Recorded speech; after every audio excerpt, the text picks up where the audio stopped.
시간이 되었습니다. 이 시간 우리 살아계신 하나님께 기도하시면서 주님께로 나아가겠습니다. 기도하겠습니다.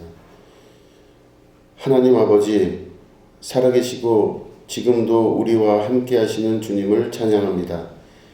하나님 홀로 영광 받아 주시옵소서. 이 시간 주님의 구별하신 거룩한 날입니다. 이 시간은 주님의 시간이오니 우리와 함께하여 주시고 예배 가운데 좌정하여 주시옵소서. 감사드리며 예수님의 이름으로 기도드립니다. 아멘. 예, 우리 나눠드린 사랑은 언제나 우리 함께 찬양하시겠습니다.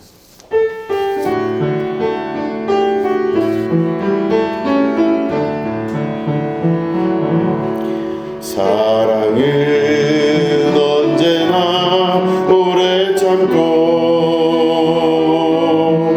사랑은 언제나 온유하며 사랑은 시기하지 않으며 자랑도 교만도 아니하며 사랑은 무례히 행치 않고 자기의 유익을 굳지 않고 사랑은 성내지 아니하며 진리와 함께 기뻐하네. 사랑은 모든 것 감싸주고 바라고 믿고 참아내며 사랑은 영원토록 변함없네. 믿음과 소망과 사랑은 이 세상 끝까지 영원하며 믿음과 소망과 사랑 중에 그 중에 제일은 사랑이라.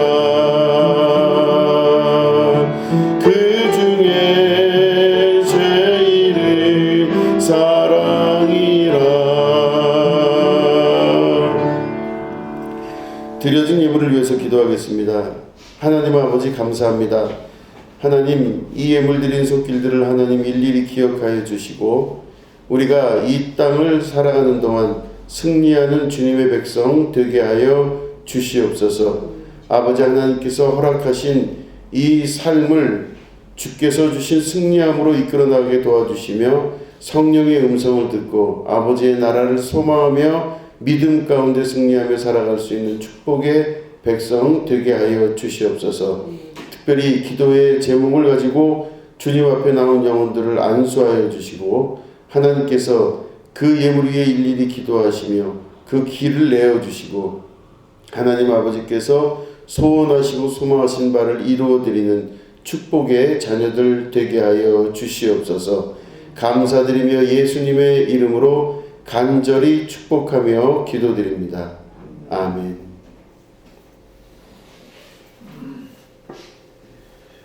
예, 우리 하나님 말씀 함께 보시겠습니다. 고린도전서 13장 1절부터 8절에 있는 말씀입니다.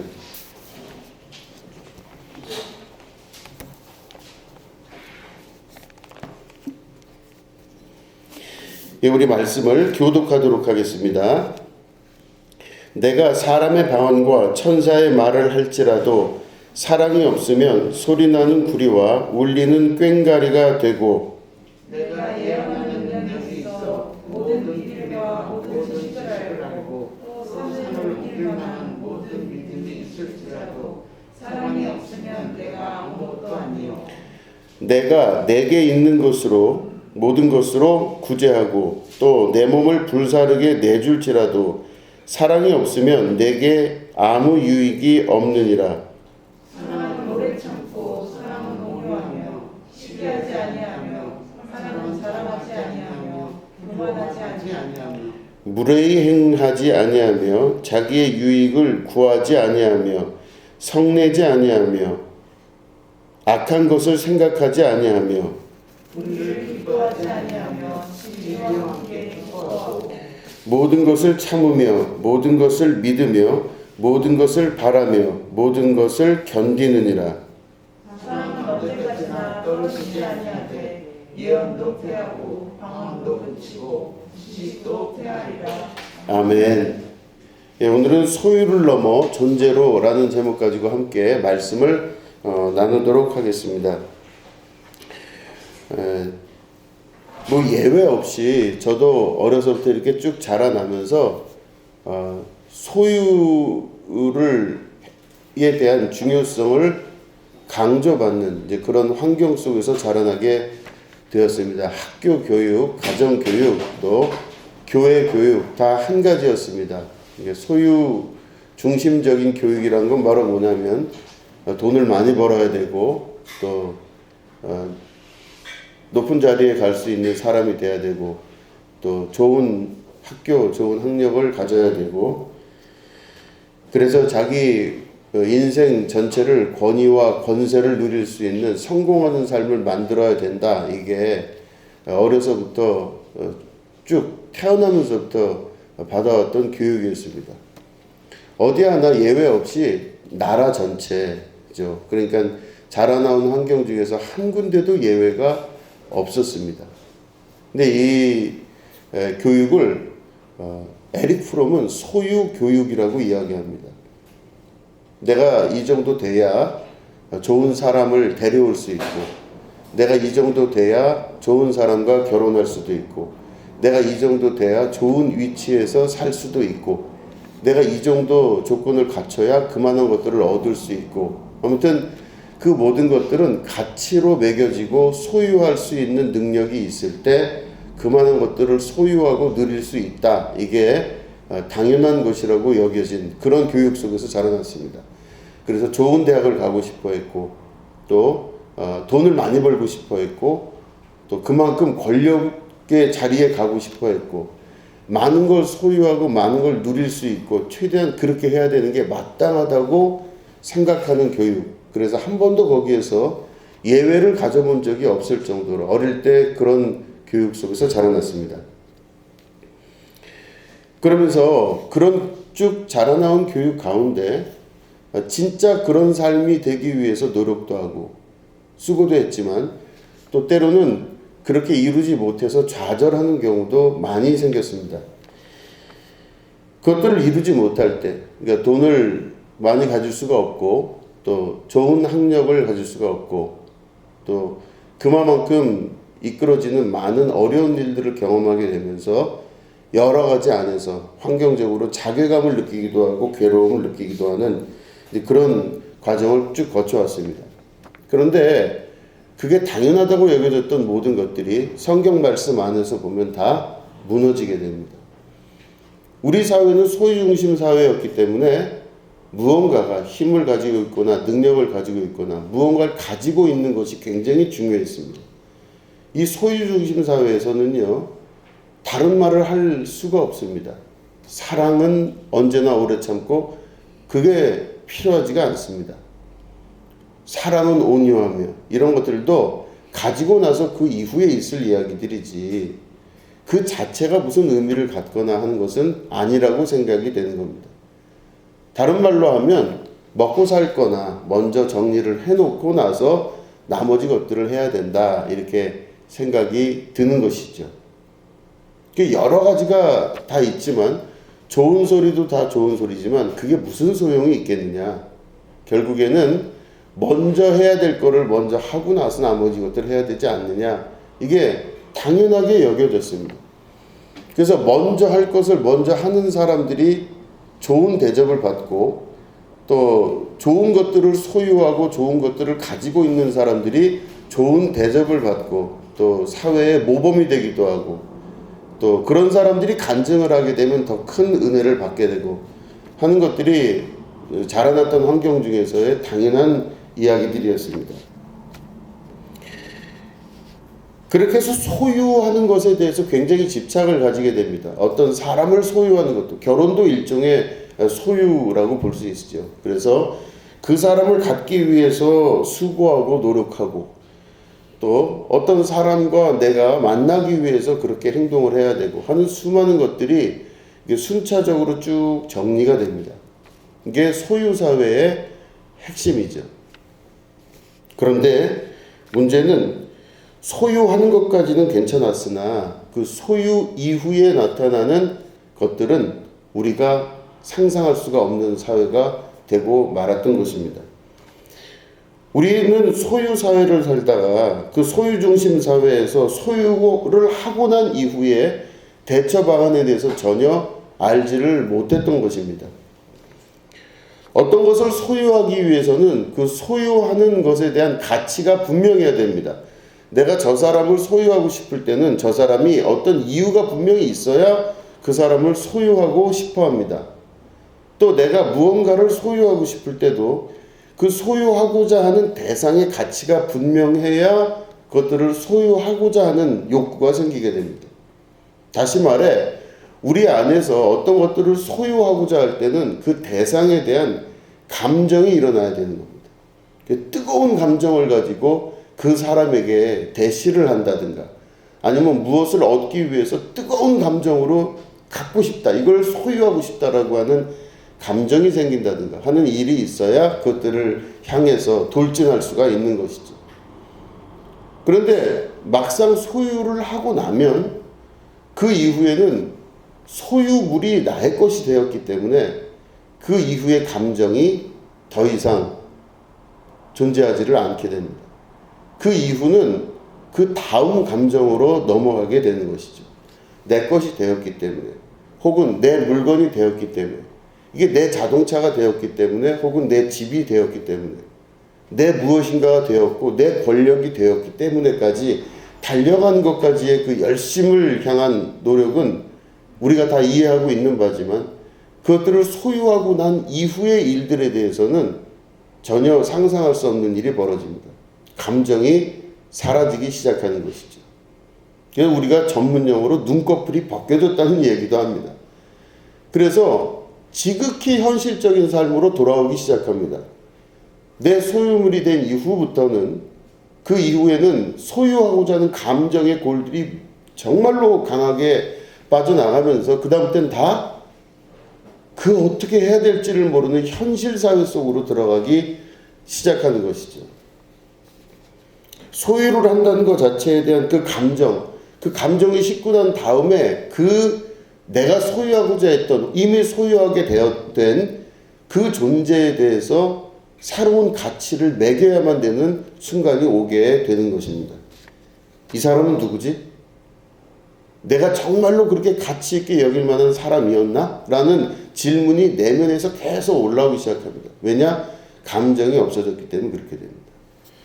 다른 것도 마찬가지죠. 모든 것들도 다 마찬가지입니다. 물건뿐만 아니라 모든 대상도 소유를 해야만 된다고 하는 그 욕구가 강력했던 우리 사회에서 소유하고 난 다음에는 그 다음에 이것들을 처리할 수 있는 감정의 골이 없어지기 때문에 참 많이 힘들어지게 되는 것입니다.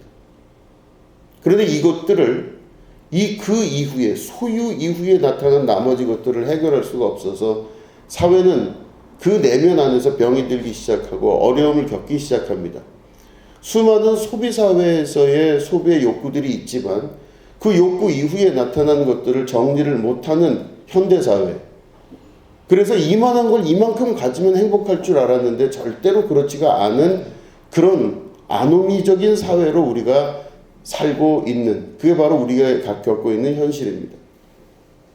그 목표를 이루기 위해서, 그걸 소유하기 위해서 우리의 삶이 다 한 방향으로 갔던 우리의 인생들인데 성경은 우리에게 처음부터 그렇게 요구하거나 그렇게 사는 방법을 말씀하지를 아니하십니다. 다시 말해 소유해서 행복할 줄 아냐? 아니라고 하시는 겁니다. 아예 우리의 인생 자체의 방향을 소유해 두지 않고 존재를 향해서 간다는 것에 성경은 우리에게 끊임없이 그 말씀을 하고 계신다는 것입니다. 존재한다는 것은 바로 무슨 말이냐면 그 사람이나 그 대상이 내가 생각하는 목적과 이유를 다 소진하고 나서라도 그 존재 자체로 그 존재를 사랑할 수 있는 것을 말합니다. 이게 바로 존재입니다. 사람은 다 누구나 목적을 가지고 사람들을 보거나 목적을 가지고 어떤 물건을 봅니다. 내가 무슨 물건을 사고 싶을 때는 그 물건을 내가 내 목적에 맞게끔 보게 되는 거죠. 그래서 야, 요거 쓸모 있겠다. 야, 요거 참 내가 샀으면 좋겠다. 내가 요거 가지면 참 좋겠다. 라고 하는 자기 나름대로의 목적성을 가지고 대상물을 바라봅니다. 그 목적이 없이 사는 사람은 아무도 없어요. 다 목적이 있고 이유가 있으니까 그걸 사는 거죠. 근데 이 똑같은 방식이 소유욕 안에서 바라보면 내가 저 사람을 참 사랑하는데 정말 사랑이 뭔지 모르겠으나 저 사람은 참 쓸모 있어. 저 사람하고 결혼하면 혹은 저 사람하고 사귀면 저 사람하고 이렇게 되면 참 내가 좋을 것 같아. 라고 해서 내 안에 가지고 있는 목적을 가지고 그 사람을 바라보게 되는 것입니다. 그럼 내 목적이 그 사람에게 투영되면서 저 사람은 쓸모 있는 사람이 되는 거예요. 이게 여러분 그 사람이 쓸모 있다 없다가 제가 이야기하는 게 아니라 요즘 그 사람에 대해서 이야기할 때 스펙이라는 말을 많이 쓰지 않습니까? 그 스펙이라는 말이 스페시피케이션, 다시 말해 이 물건이 몸무게가 몇 킬로그램이고 어디에 쓸모가 있고 하는 그 설명서가 바로 재원이라고 그러죠. 이 물건의 그 스펙이라고 하는 것이 바로 이 물건을 어떻게 쓸 수 있냐라고 하는 물건에 대한 파악해 놓은 것들이 바로 스펙입니다. 근데 이 스펙이 물건에만 쓰이는 게 아니라 사람에게도 쓰이는 거죠. 저 사람 참 쓸모가 있겠다. 내가 저 사람을 소유하면 이런 일이 있겠다. 그래서 그 사람을 그 사람으로 보지 아니하고 내 목적에 맞게끔 그 사람을 보는 것. 이게 바로 그 사람을 스펙으로 보는 겁니다. 참 괜찮겠다. 저 사람하고 만나면은 우리 애들 교육은 잘 될 것 같다. 저 사람하고 만나면은 손해는 안 볼 것 같다. 저 사람이 이런 일을 할 때는 요렇게 손해 안 보고 살 것 같다라고 하면서 그 모든 것들을 결정하는 중요한 원인과 이유가 바로 그 사람을 소유했을 때 나타나는 이익, 이런 것들을 바라보게 된다는 것이죠. 그런데 만약에 그 사람을 소유하게 됐거나 그 물건을 소유하게 된 이후에 그 쓸모가 다 없어졌다고 하는 순간이 왔을 때, 다시 말해 내 목적과 내가 그 사람과 그 모든 물건을 택한 이유가 사라졌다고 느껴지는 그 순간 감정이 급속도로 저하되기 시작합니다. 쓸데없는 짓을 했다. 이제는 아무 쓸모가 없구나. 이 물건을 뭐에 쓸 수 있을까? 살 땐 좋았는데 막상 써보니 그저 그렇더라.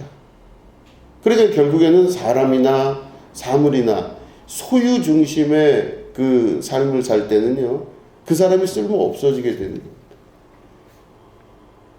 그럴 때 결국에는 내 안에서 그 사람을 정리하고자 하는 마음밖에 들지가 않아요. 언젠간 해결이 되겠지. 소유 중심적인 마음을 계속 가지고 있으면 계속 그 갈등이 시작이 되기 시작합니다. 이 감정이 언제 식느냐에 따라 모든 게 다 달라진다는 것이죠. 소유하고자 했을 때.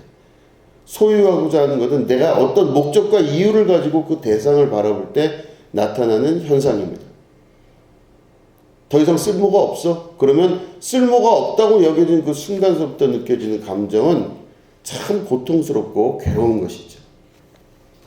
그런데 그런 일들이 제가 설교 서두에 말씀드린 것처럼 모든 부분에서 다 일어납니다. 가정, 학교, 교회, 직장, 모든 인간관계에서 다 그게 일어납니다. 설마 교회에서 그런 일이 일어나지 않을까요? 일어납니다. 필요한 사람이라고 느껴지는 순간 그 필요한 사람을 교회에 영입하고 필요 없는 사람을 내보내는 하는 일들이 왜 없겠습니까? 가정에서도 그런 일이 당연히 가능한 거고, 직장에서도 당연히 가능한 일이겠죠. 인간관계에서도 마찬가지입니다. 필요 없는 사람과 필요 있는 사람을 철저히 갈라서 나갈 수 있게 만들고 나갈 수 없게 만드는 일들을 계속 반복적으로 우리가 살아가고 있습니다. 그래서 이 사회는 바로 소유사회라고 볼 수가 있습니다. 소유사회의 핵심은 목적에 분명하게 사용될 만한 이유를 가지고 있어야만 됩니다. 그렇기 때문에 내가 그 목적한 바, 누가 나를 사기에 합당할 정도의 사람이 되기 위해서 끊임없이 노력하고 자기 나름대로의 방법을 추구하지만 어느 순간인가 그 판단대로 나도 판단을 받는 순간이 오고 내 판단대로 저 사람도 판단을 받게 되며 서로 간에 서로를 판단하면서 나타나는 분리, 서로 간에 이질적인 감정들이 계속 발생을 하게 되는 것입니다. 그건 우리나라의 정치판도 마찬가지고 모든 사회가 갖고 있는 동일한 문제가 된다는 것입니다. 그런데 하나님 말씀을 자세히 보시면 소유하지 못하게 만드는 것을 끊임없이 강조하고 유대인들을, 선민들을 이끌어 오셨습니다. 이스라엘 백성들은요, 하나님께서 소유하지 못하는 민족으로 만들려고 무지하게 노력을 하셨어요. 이스라엘 사람들은요, 소유가 아닌 존재를 배우는 과정이었던 것입니다. 하나님의 선택된 백성들은요, 소유, 다시 말해 내가 어떤 일정한 목적을 가지고 목적을 위해서 어떤 것들을 가지려고 하는 그런 것들을 못하게끔 교육받은 민족입니다. 계속 그게 반복적이었었습니다. 그래서 이스라엘 사람들은요, 소유가 아닌 목적을 위해서, 다시 말해 존재를 위해서 그 존재를 얻을 수 있도록, 관계를 맺을 수 있도록 이 모든 것들을 다 교육받고 살아오던 것이죠. 다시 말해 내가 저 사람과 어떤 관계를 맺을 때 목적과 이유가 없이 그 사람과 관계를 맺는 겁니다. 내가 저 사람하고 결혼할 때 목적과 이유가 없이 사랑이라는 이름 하나로 결혼할 수가 있는 거예요. 내가 어떤 물건을 사거나 어떤 것을 할 때도 목적과 이유가 사라졌을 때도 그 물건에 대한 사랑과 정을 가질 수가 있게 되는 것. 이게 바로 이스라엘에 요구하신 하나님의 근본적인 법칙이었습니다. 그런데 이게 그냥 이스라엘에게만 필요한 게 아니라 이 세상에 태어나 사는 모든 인류에게, 하나님의 형상을 닮은 모든 사람에게는 소유가 아닌 존재로서의 목적이 분명히 이루어져야 된다는 것을 말씀하는 강조점입니다. 어떻게 살아야 되는가 할 때 소유지향적 인간이 아니라 존재지향적 인간으로 살아야 됩니다. 다시 말해 목적과 이유를 가지고 대상을 바라보는 것이 아니라 목적과 이유가 없이 대상을 바라보고 그저 사랑할 줄 아는 존재로 살아갈 수 있는 것. 이게 바로 하나님께서 이스라엘에게 그리고 오늘날 우리에게 요구하고 말씀하시는 말씀입니다. 소유지향적 사회에서 하나님의 사랑을 이야기할 때는 너무너무 이상해 보여요. 무슨 사랑이 필요하면 뭐가 어쩌고 다 좋은 얘기인데 당장 먹고 살 건 어떻게 할 거냐 이러면 할 말이 없어지죠. 교회는 그래서 이 소유지향적 사회를 넘어선 하나님의 요구하심과 하나님의 말씀을 따라가는 삶으로 우리를 변화시켜 나가는 것입니다. 자, 보시면 이스라엘 사람들, 애굽에서요, 이스라엘 사람들이 종 노릇을 했습니다. 그래서 막 노예로서 살았죠. 근데 이 노예로서 살았던 이 이스라엘 백성들이 결국에는 그 바로 왕에 의해서 뭐 쫓겨나게 된 겁니다. 거의 그냥 고통을 당하게 된 거예요. 그 고통을 당하게 된 주요 이유가 뭔지 아십니까? 이스라엘 사람들이 왜 그토록 애굽에 있는 왕에게 노예의 신분이었던 이 이스라엘이 애굽 바로 왕에게 고통을 당하고 고난을 당했냐? 이들의 소유가 점점 늘어났기 때문에 그렇습니다. 소유가 늘어났다고 하는 것은 자식을 많이 낳았어요. 이스라엘 사람. 그러니까 인구가 계속 증가하고 인구가 증가하니까 이들의 노동력이 점점 많아지는 겁니다. 자기들이 자립할 수 있는 힘이 커진 거예요. 이들이 양을 키우는 사람들이었는데 양을 키우는 사람들을 애굽 사람들은 조금 멀리 했습니다. 가까이 두고 싶어 하지 않았어요. 그래서 사막 가운데 이스라엘 사람들이 살게 따로 분리해 놓고 그들이 그냥 거기 살게 놔두고 시와 때에 따라 노동력이 필요하면 착취를 해서 데려가기도 하고 세금을 많이 걷기도 하고 하면서 노예의 삶을 살았는데 아이들이 떨어져 살다 보니까 애도 엄청 많이 낳아요. 한 번에 나도 많이 낳고 막 애 낳고도 얼마나 건강하게 저희가 잘 되는지 몰라요. 그리고 막 점점 재산이 많아지는 겁니다. 양도 많아지고. 그러니까 이스라엘 사람들을 본 이 애굽의 바로 왕이 이상한 마음을 느낀 거예요. 이것들이 점점 자라나서 정치적인 힘을 가지면 어떻게 하나? 군사적인 힘을 가지면 어떻게 하나? 안 되겠다. 그래서 이 바로 왕이 이스라엘 사람들을 막 끌어다가 심한 노동을 시키고 고난을 받게 하고 막 뭐 아무것도 못할 정도로 힘들게 만들었던 거예요. 그럴 때 하나님께서 모세를 불러다가 이스라엘을 애굽에서부터 탈출시킵니다. 이게 출애굽이죠. 그래서 이제 광야로 나갔어요. 자, 광야에 나가서 이스라엘이 그 노예의 힘든 일을 살다가 광야에 나가서 얻은 건 과연 뭐냐면 자유라는 것밖에는 얻은 게 없습니다. 이 이스라엘 사람들은요, 애굽에서 종 노릇하고 노예 노릇할 때는 고기도 먹었고 여러 가지 야채도 먹었고 마늘도 먹었고 뭐 하여튼 좋은 건 다 먹었대요. 내가 비록 힘은 들고 노예 노릇은 했지만 그래도 거기서 먹고 살았다 이런 얘기를 하는 겁니다. 소유지향적 인간이었었죠, 이스라엘이. 근데 이들이 광야로 나오면서 다 버리게 됐어요. 고기도 얻을 수 없었고 마늘도 얻을 수 없고 야채도 뭐 밥도 아무것도 얻을 수 없는 상태에 이들에게 유일하게 주어졌던 거 하나는 자유입니다. 이스라엘 사람들이 막 반발을 했어요. 이게 뭐하냐고. 우리가 무덤이 없어서 여기를 우리를 끌고 오는 거냐고. 막 반발을 하니까 이 이스라엘 사람들이 반발하는 것을 보고 나중에 하나님께서 이스라엘에게 뭘 주시냐? 만나를 내려주십니다. 하늘에서부터 만나가 막 내려요. 그래서 이 만나는 꿀송이 같이 달았다 이렇게 성경은 기록하고 있습니다. 이 사람들이 먹을 게 없으니까 막 애굽이 그립다 이게 뭐한 짓이냐 막 이렇게 했을 때 하나님이 만나를 주셨는데 이 만나의 특성이 뭐냐면요, 소유가 아닌 존재로 교육시키는 첫 번째 레슨이었습니다. 뭐냐면 이 만나가 막 밤새 내려요.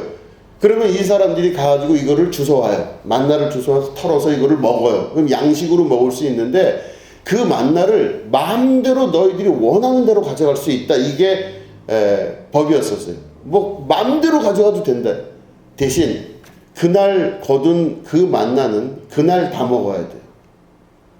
그런데 이 사람들이 막 가지고 오다 보니까 어떤 일이 벌어졌냐면 하나님께서 뭐라 그러셨어요? 그날 먹을 양식은 그날 다 먹어야 된다. 이게 원칙이었는데 그날 먹을 양식을 다 먹고 남은 게 있으면 어떻게 됐냐? 이게 구더기가 끓기 시작하고 썩기 시작하면서 막 말도 못해. 그 냄새가 진동을 하는 게 말도 못합니다. 그러니까 다시 말해 만나 교육은 바로 뭐냐면 너희들이 마음껏 먹되 오늘 하루를 충실하고 충분하게 먹어라. 대신 남겨두지 말라는 겁니다. 이게 첫 번째 소유를 넘어선 존재 교육으로 넘어가는 것입니다. 소유가 그 안에 가득하 있는 사람은요, 당연히 이걸 어디든 숨기든 뭐라든 이걸 많이 걷어가지고 쟁여놓고 싶죠. 그렇지 않습니까? 그럼 인간이 가지고 있는 기본적인 것, 특별히 이스라엘 사람들이 애굽에서 종살이 할 때는요, 이 소유가 굉장히 중요하다고 생각했기 때문에 소유지향적 인간이었습니다. 그래서 그걸 갖기 위해서 그렇게 노력했는데 그 습관이 만나 사건으로 변화가 되는 겁니다. 오늘 하루를 기쁨으로 감사함으로 충실히 배부르게 먹되 절대로 남기지 말라. 이게 바로 첫 번째 레슨이었습니다. 그래서 바로 소유지향적인 게 아니라 오늘 하루를 기뻐하는 존재지향적으로 바뀌는 거예요. 소유지향적인 마음을 갖고 있으면요, 하루를 안 먹고 그 다음날 먹을 걸 또 대비하지 못하면 막 불안하죠. 그런데 존재지향적 인간이 되면요, 오늘 하루를 기뻐하고 즐거워하는 인간이 되는 겁니다. 바꿨어요. 계속 그렇게 해서 레슨을 하나님께서 하신 겁니다. 이게 바로 만나 사건이 첫 번째 있었던 소유가 존재로 바뀌는 레슨의 시작입니다. 두 번째는 여러분 바로 이 광야 안에서 뭐를 지켰냐면 안식일을 지키라 하셨어요. 안식일을 지키라. 이 사바트라고 하는 안식일을 지키라고 하는 그 율법은요, 이스라엘 사람들이 뭐 학파마다 조금씩 다릅니다. 뭐 이 학파 저 학파 이 랍비 저 랍비가 조금씩 다르게 이야기를 하지만 당연히 무슨 말이냐면 여러 율법 중에 이건 지켜도 되고 이건 지키면 이건 좀 어겨도 되고 뭐 이렇게 해서 조금씩 좀 달라졌어요. 이 나중에 이스라엘의 역사를 보면 율법이 조금씩 변화되기도 하고 학파마다 다르기도 하고 따르는 랍비에 따라 좀 다르기도 했습니다. 그런데 이스라엘의 전 역사를 통해서 수천 년 내려오는 역사와 그 안에서 절대 없어지지 않았던 게 안식일이라고 하는 역사입니다. 안식일은 어떤 학파를 물론하고 모두 다 지켜졌습니다. 그 안식일의 영향이 오늘날 우리한테까지도 오게 되는 것입니다. 우리가 오늘을 안식일로 여기죠. 물론은 유대교적으로 보면은 토요일 날이 안식일입니다. 그러나 어떤 축자적 해석을 떠나서 우리가 드리는 이 안식일이 무슨 개념일까를 단순히 일주일에 하루를 쉰다라고 하는 개념으로 봐야 되나? 그게 아니라고 하는 것입니다. 조금 더 깊은 의미가 있다라고 하는 것이죠. 안식일은요, 자기 집 안에서 물건을 옮기는 건 그냥 괜찮습니다. 자기 집 안에서 움직이고 물건을 옮기는 건 괜찮은데 만약에 자기 문 밖에 나가서 얇은 종이 한 장이라도 옮겼다가는 그 사람은 율법을 어긴 거예요. 안식일 날은 밖에 나가서 물건에서 물건을 옮길 수가 없습니다. 절대로 그거는 있을 수가 없는 일이에요. 또 몇 발자국 이상 걸어 나가는 것도 금지가 되어 있습니다. 이 의미가 바로 뭐냐면요. 안식일 날의 중요한 특징이 바로 뭐냐면 세상 모든 것에 절대로 변화를 주면 안 된다는 겁니다. 그날만큼은. 세상 모든 것에 어떤 변화도 주면 안 돼요. 여기 있던 종이가 이쪽으로 옮겨져도 안 되고 여기 있던 물건이 저쪽으로 가도 안 돼요. 절대로 이쪽에 있던 게 저쪽으로 옮겨졌다는 거는 이거는 바로 율법을 어긴 게가 되는 겁니다. 그러니까 다시 말해 이 의미가 도대체 뭐냐? 옮기지 말라고 하는 의미가 도대체 뭐냐? 그 당시엔 소유의 개념이 있을 때는요. 내 소유가 다른 사람에게로 넘어가거나 다른 사람의 소유가 나에게로 넘어오는 일이 바로 경제활동의 핵심입니다. 경제활동의 가장 중요한 베이스는 내 것이 저쪽으로 가고 저쪽 것이 나에게로 들어오는 이 과정을 통해서 내 부가 이루어지거나 다른 모든 활동들이 이루어지는 것을 말하는 겁니다. 그런데 안식일 날에는 그 모든 소유의 이동이 철저히 금지가 되었다는 겁니다. 안식일을 우리는 주님의 날, 하나님의 날, 하나님의 때라고 우리는 이야기하고 있습니다. 안식일 날 사람들은요, 서로 소유하고 내가 가지고 있던 거를 남에게 주기도 하고 남이 갖고 있던 걸 내가 가지기도 하면서 이 소유가 옮겨지며 재산이 옮겨지고 내 이 부지런한 노동으로 인해서 또 선한 목적으로 인해서 소유가 이동하는 것들, 이런 모든 것들을 통해서 자기 유익을 추구하고 자기 이익을 추구했던 많은 것들을 정확하게 금지시키는 날이었습니다. 그런데 이게 무슨 의미가 있냐면 바로 소유 중심적인 인간 사회에 존재 중심적인 인간으로 변하게 되는 레슨을 두 번째로 하신 것입니다. 무슨 말이냐면 아무것도 할 게 없어요. 집안 안에서 내가 조금 왔다 갔다 하는 건 상관없지만 밖에도 못 나가고 오로지 집안에만 있습니다. 그럼 집안에만 있을 때 나타날 수 있는 현상이 바로 뭐냐면 나는 지금까지 내가 예를 들어 저 같으면 목사예요. 목사로서 혹은 내가 어떤 일을 하는 사람으로서 그 무엇으로서 존재하지 않아요. 집안에서. 집에 있으면요 그냥 나예요. 그냥 나일 뿐입니다. 그의 목적이나 그의 역할이나 그의 어느 정도 스펙이 중요한 게 절대 아니에요.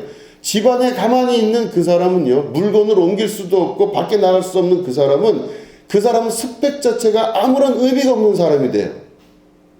그냥 그 사람은 그 사람일 뿐이에요. 그러면 자기 집 안에 가만히 앉아있는 그 사람이 무슨 의미를 갖고 있느냐?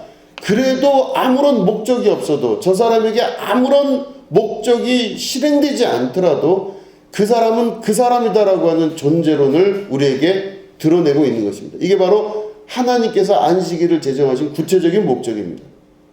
물론 안식일이 이스라엘 안에 갖고 있었던 수많은 노동과 고난, 노예로서의 고통, 이 많은 것들을 할 수 없게끔 만드는 아주 그 중요한 브레이크 역할을 한 것도 맞지만, 정말 구체적인 안식일의 뜻은 바로 뭐냐면, 너희들은 소유나 목적을 가지고 너희들이 태어나고 사는 것이 아니라 너희들은 그 있는 자체가 목적이고 존재 이유라고 하는 것들을 하나님께서 말씀을 통해 우리에게 전달하고 계시는 것입니다.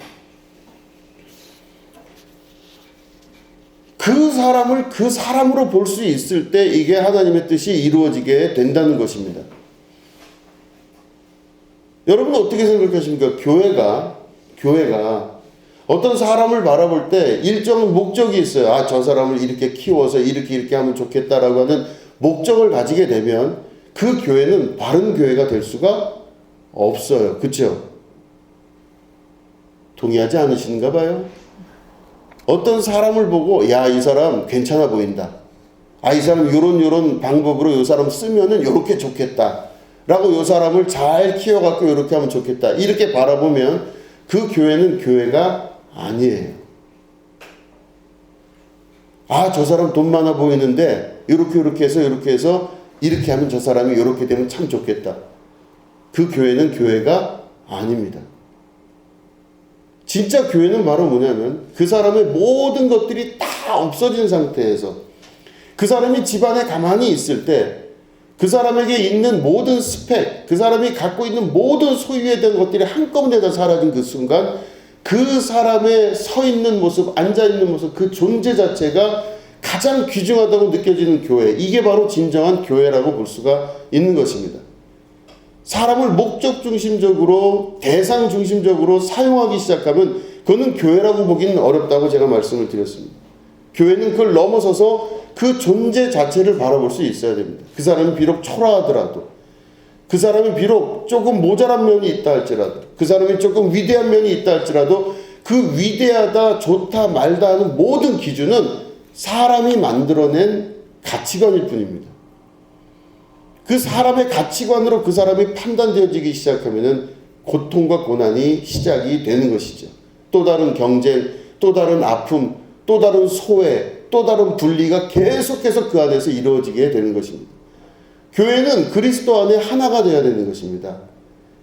그 하나가 될 때는요, 나라고 하는 사람의 여러 가지 것들을 다 내려놓고 그저 내가 존재함으로 말미암아 하나님 앞에 싹 들어갈 때, 예수님 품 안에 안기게 될 때 우리 예수님은 저에게 어떤 조건도 되지 않고 저를 안아주시고 그저 인정하시고 그저 오늘도 저를 그 두 손으로 꼭 안아주시고 사랑한다 말씀하시는 분이 예수님이시죠. 그죠? 정진우 목사, 너는 뭐 하다 왔냐? 정진우 목사, 너 이런 내 뜻에 맞게 네가 한 적이 있어? 너 안 되겠다 야. 내가 너를 안아주는 척하지만 사실은 마음은 그렇지가 않다 야. 서운하다. 예수님이 그렇게 말씀하시면 저는 또 얼마나 서운할까요? 어디 기대야 될 데가 없잖아. 그런데 우리 예수님은 아무런 조건이 없이 그저 나 자체를 아무런 이유도 없이 나 자체를 사랑하시고 품어주시고 안아주시는 분, 그분이 바로 예수님 곧 하나님이시라는 것. 이게 목적, 다시 말해 소유적 교회와 소유적 인간에게서 벗어난 그런 교회를 말하고 그 하나님을 우리가 전도하는 것입니다. 하나님은 이런 분이십니다. 하나님은 당신을 스펙이나 존재 조건 이유로 보지를 아니하십니다. 하나님은 그저 아무것도 없는 당신 자신을 사랑하십니다라고 그 이야기를 과감하게 할 수 있을 때 교회가 교회로서의 존재 역할을 이룰 수가 있는 것입니다. 이스라엘은 그래서 그 안식일을 통해서 진짜 존재하는 걸 배우기 시작합니다. 제가 처음에 독일에 갔을 때, 요즘은 독일이 많이 변했다고 하죠. 처음 독일에 갔을 때 오후 4시가 됐는데 상점이 다 문을 닫아요. 아니 오후 4시에 문을 닫으면 도대체 이 나라는 어떻게 먹고 사나, 이제 저는 그런 생각을 했어요. 아, 오후 4시가 됐는데 뭐 이 화려하던 명동 골목 같은 데가 다 가게가 문을 닫아요. 이상하다 막 처음엔 그랬었어요. 근데 나중에 봤더니 그 사람들이 다 어디로 가냐면 그러고 있다가 자기 집으로 다 간다 그래. 다 집으로 가.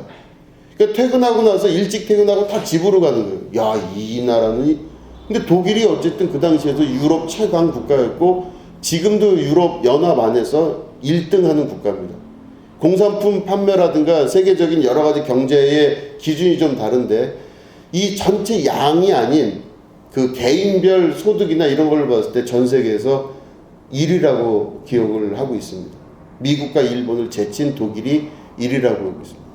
근데 그런 경제력이 어디서 나올까 신기했습니다. 오후 4시에 다 퇴근하고 나서 저러고 앉아가고 있는데 뭐가 있을까?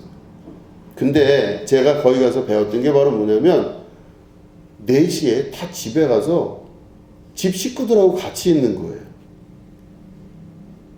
참 이상합니다. 저희들이 자라나는 어릴 때 환경에 대해서는요, 집 식구들을 못 만나는 게 정상이었었어요. 만날 수가 없어요. 조금만 자라나면은 다 학교 가야 되죠, 학원 가야 되죠, 직장 나가야 되죠, 뭐 해야 되죠.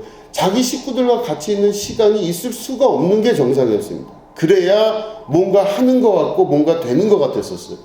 근데 그렇게 자라났던 제가, 그런데 독일을 갔더니 그게 아니에요. 거기는 오히려 가정 안에서 같이 있는 것이 더 아주 익숙하고 당연한 거라고 여겨진 거예요. 요즘 코로나 시대에 우리가 재택근무를 하면서 여러 가정들의 문제들이 많이 발생한다고 합니다. 안 해봤기 때문에 힘들어진 사회가 된 거죠. 잘 안 해본 겁니다. 식구들하고 대화도 별로 해본 적도 없고 부부간에 대화를 해본 적도 별로 없고 이게 잘 안 되는 거예요. 왜냐면 그 중간을 가로막고 있었던 것이 다 소유적 개념이 머릿속에 있었기 때문에 이 사람이 쓸모가 있다 생각하면 쓰지만 쓸모가 없다 그러면 내 마음에서 떠나버리는 일이 수없이 반복됐기 때문에 이게 쉽지가 않은 거예요. 그런데 이 독일에서 봤던 그 상황이 안식일에 분명하게 들어가 있는 겁니다. 안식일은 그날은 움직이지도 못하고 아무것도 못하고 꼼짝없이 집 안에서만 있을 수밖에 없는 그 순간, 이게 바로 하나님께서 소유적 인간의 존재함으로 만들어낸 사건이었습니다. 세 번째 레슨은 바로 뭐냐면요, 이스라엘 사람들은요, 여러분 잘 아시겠지만 수천 년 동안 땅을 가져본 적이 없는 민족입니다. 참 불쌍합니다. 땅을 가져본 적이 없는 민족. 민족이 존재하는데 땅이 없는 거예요. 국가의 기본적인 기본이 바로 땅입니다. 이 땅이 있어야, 땅과 국민이 있어야 이게 국가가 이루어지는데 이스라엘은 땅이 없었어요. 그 이스라엘 사람들이 애굽에서 종살이 할 때부터 시작해서 그 전부터 계속 땅에 대한 욕구가 강한 겁니다. 이스라엘 사람들이 양을 친다고 하는 말은, 양치는 민족이잖아요. 양을 친다고 하는 말은 농사지을 땅을 가지지 못했다는 말하고도 똑같습니다. 그러니까 농사를 못 짓는 거예요. 자기 땅이 없으니까 매번 양만 갖고 돌아다니면서 풀이 있는 곳에 가서 뜯어먹고 또 남의 땅 가서 풀이 있는 곳에 가서 양을 뜯어서 그걸 또 가다가 팔고, 이런 일을 반복하는 그 이스라엘이었기 때문에 이스라엘은 국가로서 자기 땅을 가져본 일이 별로 없기 때문에 참 미약하고 나약한 민족입니다. 근데 이 이스라엘 사람들이 땅을 갖고 싶은 땅에 대한 소유가 무진장하게 강한 거예요. 그 애굽에서 나올 때도 가나안 땅을 주겠다고 하니까 나온 거예요. 땅을 주겠다.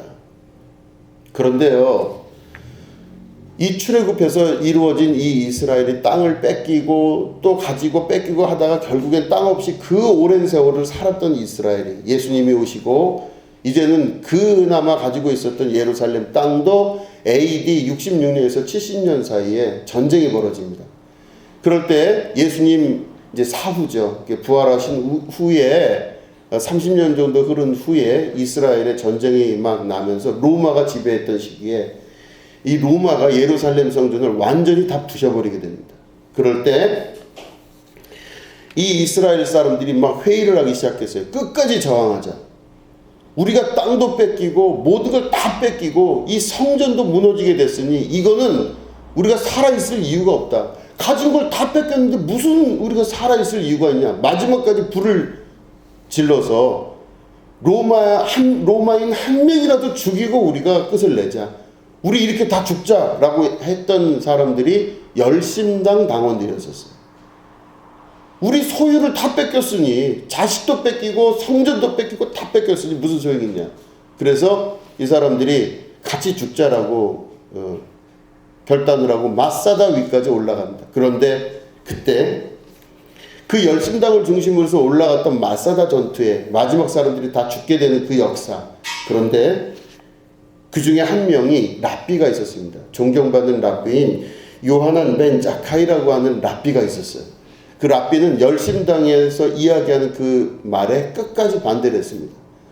너희들은 뭔가를 자꾸 뺏겼다고 얘기하는데 뺏겼다고 얘기하지 말라. 우리가 진짜 뺏긴 것이 아니다.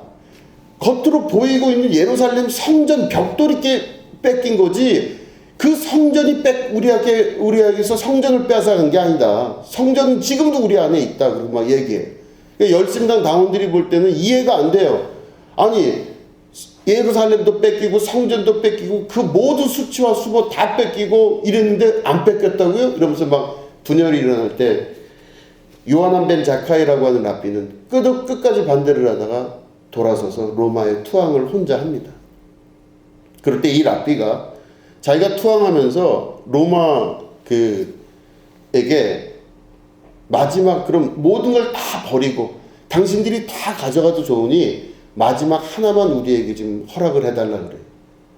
그게 뭔가 하니 예루살렘 외곽 지역, 그러니까 예루살렘 안이 아니어도 좋으니 예루살렘 조금 바깥에 있는 지역에 랍비 학교를 하나 만들어 달라 그렇게 해줘요. 그럼 나머지 다 가져도 좋다. 그러니까 성전이고 뭐고 다 줄 테니 학교 하나만 만들어 달라. 그게 바로 예시바 학교라는 학교입니다.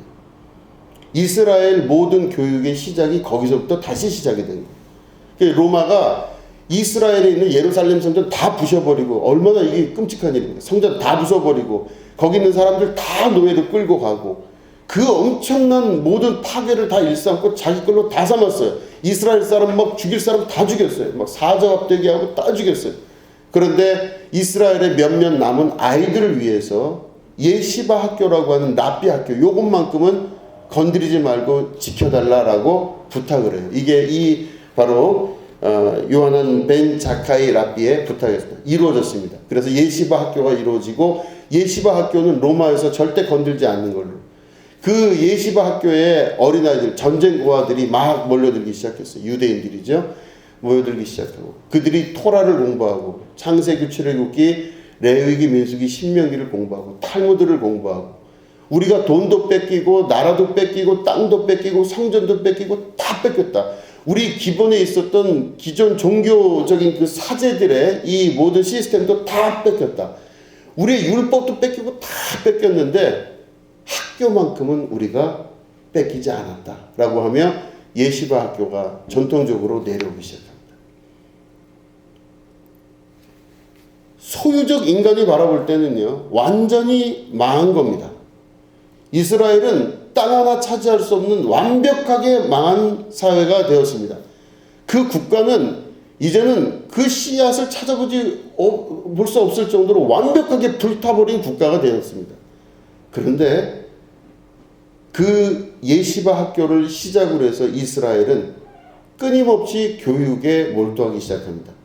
예시바 학교 졸업생들이 또 다른 예시바 학교를 만들고, 예시바 학교의 전통은 바로 성경을 공부하고 말씀대로 살고, 말씀을 책으로 구할 수 없으면 다 외워야 된다 해서 그때부터 암기하는 사람들이 생겨나기 시작하고, 율법을 다 암기하고, 그 예시바 학교가 전 세계로, 자기 땅이 없으니까 계속 이 사람들이 졸업하고 나가고 하면서 유대인들 안의 공동체에서 그 학교를 졸업해서 전 세계로 흩어져 나갈 때 계속 고난을 받습니다. 고통을 당합니다.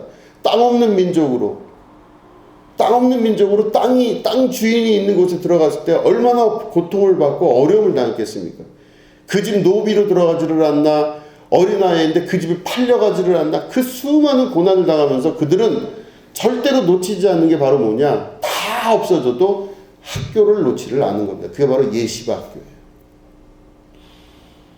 그 이후로 어떻게 됐느냐, 자기의 소유를 포기하고 존재적인 존재들로 사는 훈련이 된 겁니다. 이게 바로 세 번째 레슨입니다. 소유가 없어도 존재로 살 수 있겠느냐라고 하는 질문에 정확하게 유대인들은 그럴 수 있다라고 대답합니다. 넌 네 소유로 너를 증명하느냐? 아니다. 나는 토라와 하나님 말씀과 그 안에서 나오는 그 정신으로 내가 살아갈 수 있다라고 하는 존재적인 자기 스스로의 존재를 알고 깨닫고 그거를 향해 나가는 사람으로 살게 됩니다. 이 유대인들의 특징이 바로 뭐냐면 그 이후에 소유에 대해서 자기의 존재를 증명하지 않습니다. 자기는 아무리 돈을 많이 벌어도 돈 많이 번다는 생각을 안 해요. 그냥 그거는 지나가는 거라고 생각합니다. 이들은 대단한 것들을 갖고 있어도 다 아무것도 아니라고 생각을 해요. 남들이 들을 땐, 잘 모르는 사람들이 들을 땐, 소유적 인간인 우리 같은 사람들이 들을 땐, 야, 저 사람들은 뭔가 대단한 걸 깨달은 사람 같구나. 야, 저 사람은 뭔가 위대한, 야, 어떻게 저럴 수 있냐? 그런데 실제로 유대인들 안에서는 교육적으로 그들이 갖고 있는 모든 소유는 언젠가 없어질 수도 있고 아무것도 아니라는 걸 압니다. 소유 자체의 목적과 의미를 부여하지를 않는다는 뜻입니다. 다만 그들은 자기들이 지금 이 순간 존재함으로 말미암아 나머지 모든 소유를 다스릴 수 있는 능력의 사람이 된다는 것을 삶을 통해 증명해 나갑니다. 여러 번 말씀을 드렸지만 지금 현재 전 세계에서 78% 정도 된다고 합니다. 78%의 자산이 유대인의 자산입니다. 이스라엘이라는 땅 자체는 국가적으로 영토는 작지만 그 이스라엘이 갖고 있는 힘은 어마어마합니다. 중동에 있는 그 많은 국가들보다 더 셀 수도 있습니다. 이 유대인들이 갖고 있는 어마어마한 힘이라고 하는 건 바로 다른 데서 나온 것이 아니라 소유에서 나온 게 아니라 존재지향적 인간, 그걸 교육하신 하나님의 역사 안에서 나타난 결과라고 볼 수 있습니다. 소유보다 더 중요한 게 존재일 줄로 믿습니다.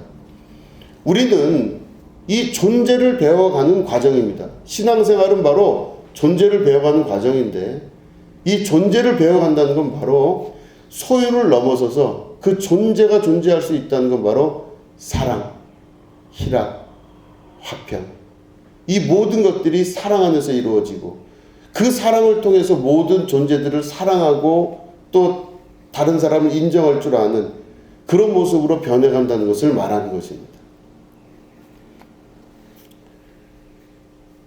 진짜 우리가 소유적 인간과 소유적 삶으로 인생을 마치는 게 아니라 그걸 넘어서는 존재적 인간으로 삶을 살아야 됩니다. 그때 존재적 인간이 되면서부터 나타나는 그 현상이 바로 사랑입니다.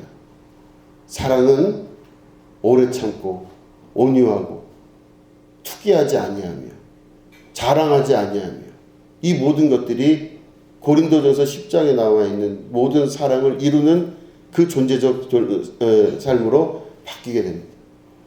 존재적 삶을 사는 사람은요, 소유적 삶을 사는 사람이 볼 때는요, 공중에 구름을 따먹고 사는 것 같아요. 지금 이렇게 살 때가 아닌데 바지런히 이렇게 해서 이렇게 살아야 될 텐데 그게 아니라 소유적 삶을 사는 사람이 아니라 존재적 삶을 살게 되면 그것들을 넘어선 삶을 살기 시작합니다. 그렇게 되면 그 사람 삶에, 인생에 소유가 없어지는 게 아니라 더 많은 것들을 주시는 하나님의 역사가 나타나게 된다고 하는 것이죠. 너희는 먼저 그의 나라와 그의 의를 구하라. 그리하면 이 모든 것을 너희에게 더하시리라. 이게 진리라는 겁니다.